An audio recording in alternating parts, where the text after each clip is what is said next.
भारत के तथाकथित बुद्धिजीवी और पत्रकार सब अंतर्राष्ट्रीय फंडिंग के चंदे पर चल रही एनजीओ के ही प्यादे थे और इसलिए ये 75 सालों से भारत के विरोधी रहे हैं, जो खुद शराब की चुस्कियां लेते हुए भारत को पिछड़े देश के तौर पर पेश कर रहे थे। लेकिन आज भारत बदल गया है और इन लोगों से नए भारत की तस्वीर देखी नहीं जा रही। क्या आप जानते हैं कि हमारा पड़ोसी देश पाकिस्तान की आर्थिक स्थिति इतनी खराब है कि उसके पास अपने स्टाफ को सैलरी देने के लिए फंड्स तक नहीं है, न ही अपने देश को चलाने के लिए। इसलिए कभी वो अपने गधे भेज रहे होते हैं या कभी अमेरिका में अपनी एम्बेसी की बिल्डिंग। वहीं एक तरफ भारत है जिसने साल 2022 में दुनिया में सबसे ज्यादा सोना खरीदा है और रिकॉर्ड स्तर पर फॉरेक्स भी जमा कर चुके हैं।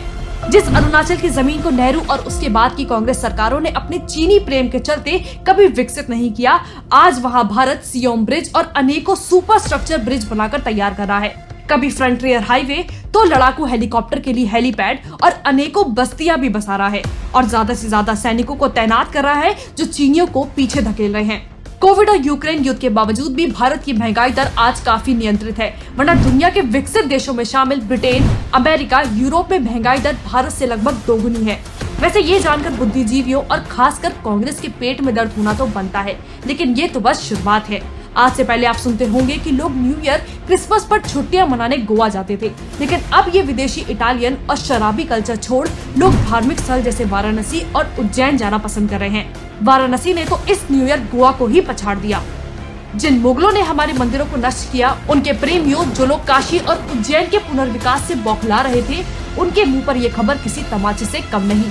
वैसे ये तमाचा एक बार और पड़ना चाहिए, क्योंकि जिस भारतीय कोविड वैक्सीन पर ये सवाल उठा रहे थे और अमेरिका चीन की बनाई वैक्सीन के गुणगान कर रहे थे, जबकि वही विदेशी वैक्सीन भारतीय वैक्सीन के मुकाबले काफी कम कारगर साबित हुई।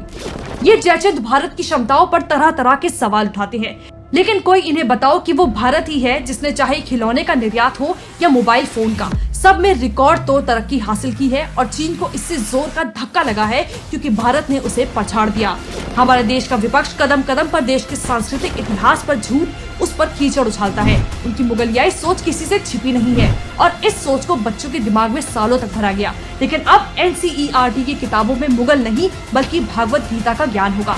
यकीन है ये सुनकर विपक्षी नेताओं को बरनौल की सख्त जरूरत पड़ी होगी, क्योंकि ये वो लोग हैं जो उभरते और विकसित होते हुए भारत को सहन ही नहीं कर सकते, लेकिन भारत को बढ़ने से ये तो क्या कोई भी बुरी शक्ति नहीं रोक सकती।